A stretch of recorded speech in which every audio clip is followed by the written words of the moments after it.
മലപ്പുറം ആദവനാട് പഞ്ചായത്തിലെ അയ്യപ്പനോവ് വെള്ളച്ചാട്ടത്തിൽ കുളിക്കാനിറങ്ങിയ യുവാവ് ദുരന്തത്തിൽപ്പെട്ട് മരണപ്പെട്ടു. കാളാട് സ്വദേശിയും ചെന്നൈയിൽ താമസക്കാരനുമായ 36 വയസ്സുള്ള മുല്ലക്കണ്ടത്തിൽ ഷംസുദ്ദീനാണ് മരണപ്പെട്ടത്.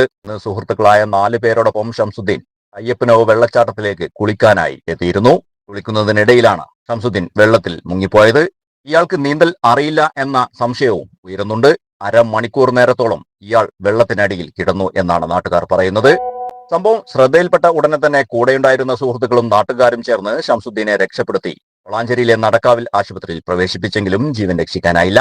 ഇന്ന് വൈകുന്നേരം ചെന്നൈയിലേക്ക് മടങ്ങാൻ ട്രെയിനിൽ യാത്ര ചെയ്യാനിരുന്ന ഷംസുദ്ദീന്റെ അപ്രതീക്ഷിത മരണവാർത്ത ബന്ധുക്കളെയും നാട്ടുകാരെയും ദുഃഖത്തിലാഴ്ത്തി. സംഭവം പ്രദേശവാസികളിൽ വലിയ ആശങ്കയ്ക്ക് ഇടയാക്കിയിരിക്കുകയാണ്. അപകട സാധ്യതയുള്ള വെള്ളച്ചാട്ട പ്രദേശങ്ങളിൽ കൂടുതൽ സുരക്ഷാ മുൻകരുതലുകൾ സ്വീകരിക്കണമെന്ന ആവശ്യവും ശക്തമായി ഉയരുന്നുണ്ട്.